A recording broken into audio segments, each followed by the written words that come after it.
jadi beban berat ya kalau dibilang kayak Barbie gitu. Padahal I'm human, not doll ya. Kadang-kadang memang di foto itu kan ada tim editor gitu yang memang pori-porinya nggak kelihatan gitu. Tapi pas ketemu kan saya tetap human dengan pori-pori gitu. Banyak beberapa hospital dari Korea, dari Thailand yang menawarkan buat kerjasama dan itu belum saya setujuin sampai sekarang karena saya belum siap apa yang mesti saya rubah gitu. Mereka offernya apa Kalisa? Terserah saya. Oh gitu? Iya, dari Thailand ada dan itu hospital terbaik di sana, terus Korea juga. Tapi sampai sekarang saya belum setuju karena nggak ngerti apa yang mau saya rubah gitu. Buat kalian yang pengen awet muda tetapi safety, mari berkunjung ke Widya Estetik Clinic atau bisa juga follow saya di Dr. Ayu Widya _estetik di Banjarmasin. Oke. Studio kita pada sore hari ini, please welcome Kalisa Putri. It's a second time untuk Kalisa datang ke sini. Karena waktu itu kayaknya bukan sama aku interviewnya ya, sama Oki ya waktu itu. Betul. Luar biasa dan mendapatkan banyak sekali atensi warga ya kan. Oke, nah sebetulnya Kalisa ini dokter sudah pernah ke sini dan waktu itu mungkin dia juga bercerita bagaimana toughnya ya menjadi wanita cantik di Indonesia harus menghadapi yang namanya kritikan. Dan sebetulnya Kalisa, kamu bisa ceritain nggak apa yang menjadi perasaan kamu ketika mungkin kamu mendapatkan predikat Barbie Indonesia, karena predikat itu tidak hanya selalu datang dengan pujian, kadang-kadang datangnya juga dengan tuntutan ya dok. Iya benar. Apa mungkin Iya, itu menjadi beban berat ya kalau dibilang kayak Barbie gitu. Padahal I'm human, not doll ya. Kadang-kadang memang di foto itu kan ada tim editor gitu yang memang pori-porinya nggak kelihatan gitu. Tapi pas ketemu kan saya tetap human dengan pori-pori gitu. Oke. Nah ini menarik nih bahwa kamu langsung straight to the point. Kadang-kadang tuh orang salah fokus sama editan fotonya. Dan it's so normal sekarang orang pakai filter dan segala macam. Cuman kadang-kadang kadarnya yang bagi setiap orang itu, oh kadar aku ngedit tuh kayaknya minimal 10% aja. Tapi oh enggak, kalau aku edit foto aku harus gong 90%. Nah, kalau kamu tuh ada nggak, maksudnya either kamu dan tim kamu yang jadi pro and kontra, nggak bisa, aku pengennya tuh harus editnya segini, atau mungkin kamu termasuk yang suka aja dengan editan banyak dan kamu you are okay with that? Ya, I am okay. Soalnya itu jadi branding saya juga akhirnya. Nah, yang penting bagi saya di real life saya juga tetap langsing, tetap tinggi gitu. Betul. Kan bukannya yang pendek, kadang ada yang pendek tapi dia jadi tinggi gitu. Dan real life kan saya juga emang udah tinggi, terus ya nggak jelek-jelek amat juga. Oke, tapi kalau kamu sendiri mendapatkan statement bahwa tubuh kamu mungil, do you agree with that? Ya, it's okay. Ini aku lagi naik aja 5 kilo ini, makanya aku harus rajin nge-gym. Oh my God. Kita langsung menganga ya dok. Karena menurut kita ini badan udah ideal banget. Udah ya, benar ya. Dan juga kecil banget, tapi itulah namanya juga wanita dan juga seorang manusia yang masih makan dan lain-lain ya. Pasti masih mengalami perubahan dan seperti wanita pada biasanya atau wanita pada umumnya yang suka dengan kecantikan dan treatment. Mungkin kamu boleh berbagi nggak sih sebetulnya sebagai seorang Miss Asia 2023 dan kebetulan juga ada dokter di sini gitu kan. Kita mau ngobrol-ngobrol bareng sama ciwi-ciwi gitu. Biasanya treatment apa yang kamu lakukan dan seberapa sering sih seorang Kalisa ini melakukan treatment di klinik kecantikan? Iya, pada dasarnya tuh saya nggak terlalu suka yang berlama-lama di salon atau di klinik gitu. Tapi semenjak sebagai Miss Asia, saya harus treatment dengan berbagai macam sponsor juga kan, karena ada sponsor gitu. Jadi saya melakukan imun booster sih. Sebenarnya sebulan sekali atau 2 bulan sekali gitu. Oke, kalau misalnya facial, botox, atau mungkin yang botox, lain gitu? Maybe setelah ngobrol sama dokter ini aku harus melakukan botox sih. Soalnya ya udah waktunya ya dok ya. Sorry, how old are you, Kalisa? Ya? How old are you? 24. Oh, 24, oke lah. Memang baru memasuki usia dewasa 21, masih 24, bentar-bentar lagi KLC ya saya kalau kata anak sekarang ya, quarter life crisis 25. Jauh banget loh 10 tahun ya. Apa? Saya udah tua banget ya. Dia 24, saya 35 ya, jauh. Ya nggak masalah dong. Yang penting kan ada style dan juga distribusi. Jadi kalau jajaran kayak masih teman-teman seumuran gitu ya. Tapi kamu udah pernah botox atau mungkin melakukan treatment-treatment yang kayak gitu belum? Saya pernah waktu itu, tapi kan itu ada jangka waktunya ya. Betul. Dan ini kayaknya saya udah lebih dari 6 bulan gitu ya, harus di treatment lagi. Iya. Betul. Tapi kalau kamu sendiri, ini mohon maaf gitu ya, ada pertanyaan bahwa apakah ketika kamu nih akhirnya menjadi sosok yang jadi panutan gitu Barbie Indonesia, akhirnya kamu berencana untuk merubah atau mungkin melakukan tindakan operasi. Nah itu dia ya, di tubuh kamu atau area wajah kamu, atau kamu termasuk tim yang enggak, pokoknya aku treatment aja tapi kayaknya untuk operasi belum dulu deh. Sebenarnya itu menyempurnakan itu nggak masalah sih ya. Betul. Dan saya juga banyak beberapa hospital dari Korea, dari Thailand yang menawarkan buat kerjasama, dan itu belum saya setujuin sampai sekarang karena saya belum siap apa yang mesti saya rubah gitu. Mereka offernya apa Kalisa? Terserah saya. Oh gitu. Iya, dari Thailand ada, dan itu hospital terbaik di sana, terus Korea juga, tapi sampai sekarang saya belum setuju karena nggak ngerti apa yang mau saya rubah gitu. Ya. Tapi kalau dokter sendiri melihat Kalisa seperti apa nih dok? Pasti kan sebagai, nah apakah betul juga ketika mungkin seorang dokter, either itu mungkin dokter gigi atau mungkin dokter kulit kecantikan, dokter estetika, begitu melihat seseorang, ya udah gemes ya, ya benar, otaknya terus berjalan kemana-mana kayak, aduh ini kalau misalnya aku poles gitu ya, aku poles area ini. That's right. Itu benar ya? Oh wow, takut. Nanti pas ketemu saya juga langsung, oh ini mesti sedikit. Aku bilang sama Kalista, udah saatnya kamu botok ulang ya, retouch. Gitu. Kenapa? Karena pada sosok yang model atau dia memang mempunyai tubuh yang cenderung harus kurus, itu dia biasanya ada beberapa loss fat pada daerah cheeknya, ya. Sehingga kalau misalnya di daerah bawah mata itu lebih cekung. Pada saat daerah bawah mata itu cekung, pada saat dia diam itu kelihatan lebih kayak sad face. Jadi kayak mukanya muka sedih. Ya, jadi apple cheek itu harus dipertahankan supaya dia lihat lebih muda. Kemudian yang paling penting adalah kontur dari skin quality. Skin quality itu karena dia public figure, saran saya tetap harus botok ulang. Kenapa? Karena wrinkles ya. Pada pasien-pasien yang dia cenderung kurus biasanya lebih kayak kekering kulitnya. Nah, area tertentu apalagi kalau terpapar make up ya, seperti itu. Kemudian antara upper, mid, and lower face dia harus proporsional, artinya jaraknya harus sama. Nah, sedikit saja koreksi, maybe dagu ya, rekonstruksi dagu sedikit, just little supaya dia tampak lebih elegan ya. Yes, kemudian cheek sedikit cheek ya, supaya dia mungkin karena diet ya, jadi daerah cheek Kalista agak sedikit kosong sedikit, supaya dia kayak proporsional antara mid face-nya itu terisi tapi tidak terlalu volume banget. Nah, cheek itu diapain dok? Cheek itu bisa mungkin misalnya Kalista merasa kayak, oh saya lagi naik nih dok berat badan, ambil aja lemak perutnya sedikit ya. Jadi nggak usah pakai filler sekarang. Ya, jadi lebih aman. No, tidak usah. Sekarang dia pakai fat transfer, hanya diambil 15 cc, bukan harus pakai sedot yang maaf mesin, tidak. Ya, itu di Korea sudah booming ya. Jadi biasa diambil dari perutnya sedikit ya, kemudian perut ini dijadikan kayak filler.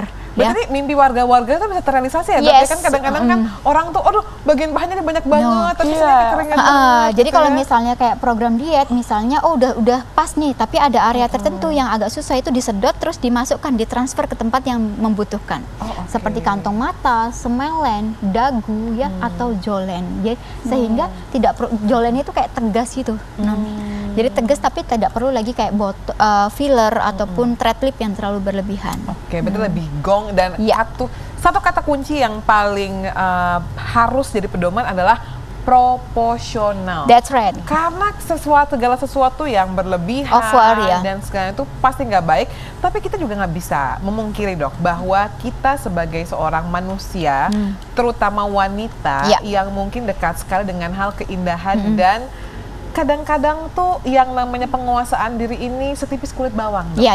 Kalau misalnya Kalisa sendiri dan juga nanti dokter boleh tambahin gitu ya.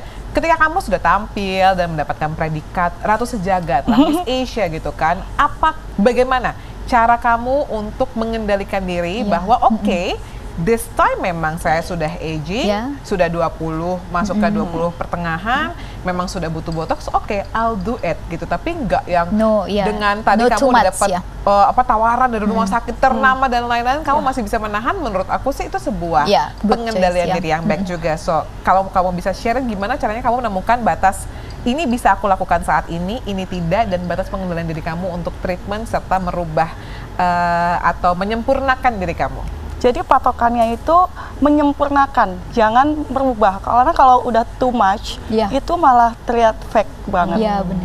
Iya. Being natural aja, looknya natural aja. Kalau udah misalkan mau memperbaiki, misalkan dagu, sekali diperbaiki ya sudah cukup gitu. Jangan, biasanya kan ada yang edik juga kan. Edik gitu dia. Jadi mungkin dia berkaca itu psikologinya menurut jadi kayak dia terlalu cantik. kurang. Iya, selalu ada yang kurang. Jadi bersyukur juga. Akhirnya lebih ke too much, Kuncinya adalah bersyukur. Bersyukur gitu ya, bersyukur dan tahu ini udah terlalu berlebihan atau memang ini adalah part yang seharusnya untuk menyempurnakan. Kalau dari POV seorang dokter, gimana dok? Karena kan kadang-kadang jadi bertengkar. Oh dok, si artis ini aku mau, si artis ini aku lihat kemarin di Instagramnya baru ini aku mau. Padahal menurut dokter dia belum perlu gitu untuk melakukan treatment A gitu. Dokter gimana caranya? Saya selalu menjelaskan kepada pasien bahwa cantik itu harus elegan, cantik itu harus anggun, ya. Too much itu jatuhnya, mohon maaf, dia lebih kayak ke serem ya? Yes, benar. Jadi kayak Asia itu dia memang patokannya tetap Korea Selatan, ya. Dia dibikin lihat perempuan Asia dia lebih kayak Barbie-nya atau misalnya skin quality-nya ya. Yang pertama skin quality, Dok ya. Skin quality yang pertama diperbaiki. Bagaimana skin quality itu baik? Artinya pilih skincare yang tepat ya. Bagaimana pori-porimu itu bisa terkondisi, tidak ada akne, kemudian tidak ada spot jerawat ataupun tidak ada melasma. Jadi cantik itu tidak harus putih, tapi skin quality-nya bagus ya. Artinya kulitnya lembab, kenyal ya. Kenyal itu tidak, mohon maaf, memang keturunannya kayak putih, dia misalnya Dayak kayak suami saya, dia putih bagus jadi ya. Tapi kayak saya kayak sawo mateng atau misalnya saya kan keturunan Jawa. Jadi cantik menurut saya kuning langsat gitu ya. Udah cukup gitu. Nah, kemudian setelah kulitnya bagus, cantik berikutnya adalah contouring. Contouring itu apa? Contouring itu ada dua, ada body contouring, ada face contouring. Body contouring disesuaikan dengan massa indeks tubuh menurut saya ya. Karena apa? Terlalu kita kalau misalnya terlalu di bawah body massa indeks tubuh itu ada beberapa area yang lost fat. Seperti kalau penampilan pada perempuan itu lebih ke payudara dan pantat ya. Kulit ininya bagus tetapi akhirnya ada beberapa yang memang lost fat akhirnya. Kalau untuk contouring wajah dia juga disesuaikan. Terlalu misalnya berat badannya terlalu tinggi, otomatis kan ininya cabi, jawlinenya nggak kelihatan ya. Jadi pokoknya menurut saya segala sesuatunya harus proporsional, entah itu badan, entah itu contouring. Kita boleh membenarkan atau misalnya hidungnya memang dari lahir atau ada kayak cacat misalnya bawaan tulangnya agak bengkok sedikit, mungkin itu bisa direkonstruksi dengan thread lip atau mungkin sudah parah ya severe bisa surgery. Untuk kantung mata, dok ada beberapa kasus dia usianya 25 tahun tapi kantung matanya sudah grade 4 karena genetik. Nah, genetik itu adalah pola anatomi ya. Anatominya memang berdasarkan ibu atau bapaknya. Nah, kalau memang sudah grade 4 itu tidak bisa lagi dibantu boto atau filler. Pasti harus surgery. Nah, jadi ada kalanya memang rekonstruksi wajah itu tidak bisa dibantu estetik tapi kita harus juga melibatkan surgery di dalam situ. Kuncinya lagi-lagi adalah keseimbangan dari case-nya seperti apa, kebutuhan seperti apa. Tapi ternyata memang tidak semua orang seberuntung itu mendapatkan orang yang tepat untuk membantu atau mempunyai pengendalian diri yang kuat. Nah, kita mau lihat ini mungkin ada beberapa foto yang kita bisa lihat beberapa orang terkenal yang kita melihatnya tuh ada perubahan wajah yang cukup sangat signifikan. Nanti dokter sama mungkin Kalisa bisa bantu komentar ya. Siapa saja dan bagaimana?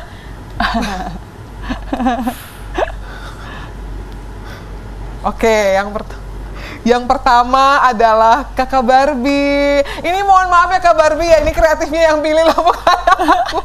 Kakak Barbie Kumalasari, mungkin boleh dilihat gitu. Ini yang mana before, mana yang after ya, Say? Serius. Yang before-nya yang kanan. Oke, ini yang before-nya, ini yang after. Tapi kalau ini menurut aku kurang fair deh, karena yang kiri make up-nya kurang full ya. Ya. Tapi gimana dok? Mungkin dari contouring deh, nggak usah ngomongin make up, contouring. Kalau menurut saya ini bisa jadi belum sepenuhnya mungkin beliau habis melakukan surgery tapi belum udemnya masih ada. Oh, belum turun bengkaknya. Iya benar, masih ada udem. Kita nggak boleh ngejudge ya, karena bisa saja pada saat itu mungkin baru sebulan. Jadi kayak rekonstruksi habis blefaroplastinya belum optimal ya.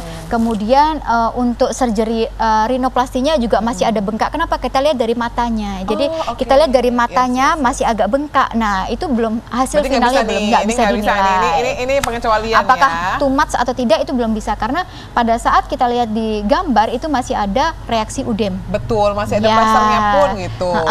Tapi ada kemajuan loh, yang sebelah kanan Kak Barbie tampilnya itu full makeup dan sebelah kiri itu kayaknya memang real skin.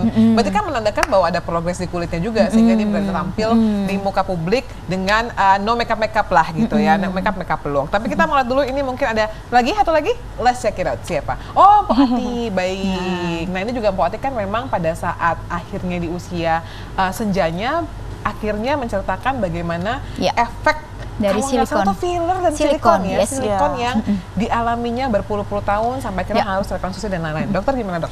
Menurut saya adalah progres yang sangat bagus kalau kita lihat before and after ya, karena silikon pada dasarnya tidak bisa terus berada di dalam tubuh. Pada saat reaksi imunitas pasiennya turun, silikon itu bisa terjadi infeksi sekunder malahan, karena memang silikon tidak bisa diserap tubuh. Tindakan Mpok Ati ini untuk melakukan surgery sudah sangat tepat menurut saya ya, karena kalau kita lihat setelahnya beliau juga tidak terlalu too much ya, tidak terlalu too much merubahnya, cuma mungkin ada beberapa, kalau saya lihat sih beliau mungkin facelifting sekalian silikonnya dibuang kalau kita lihat dari gambarnya, karena facelifting kan kelihatannya di sini ya, nggak bisa kelihatan dari ini. Cuma kalau lihat kayak gitu.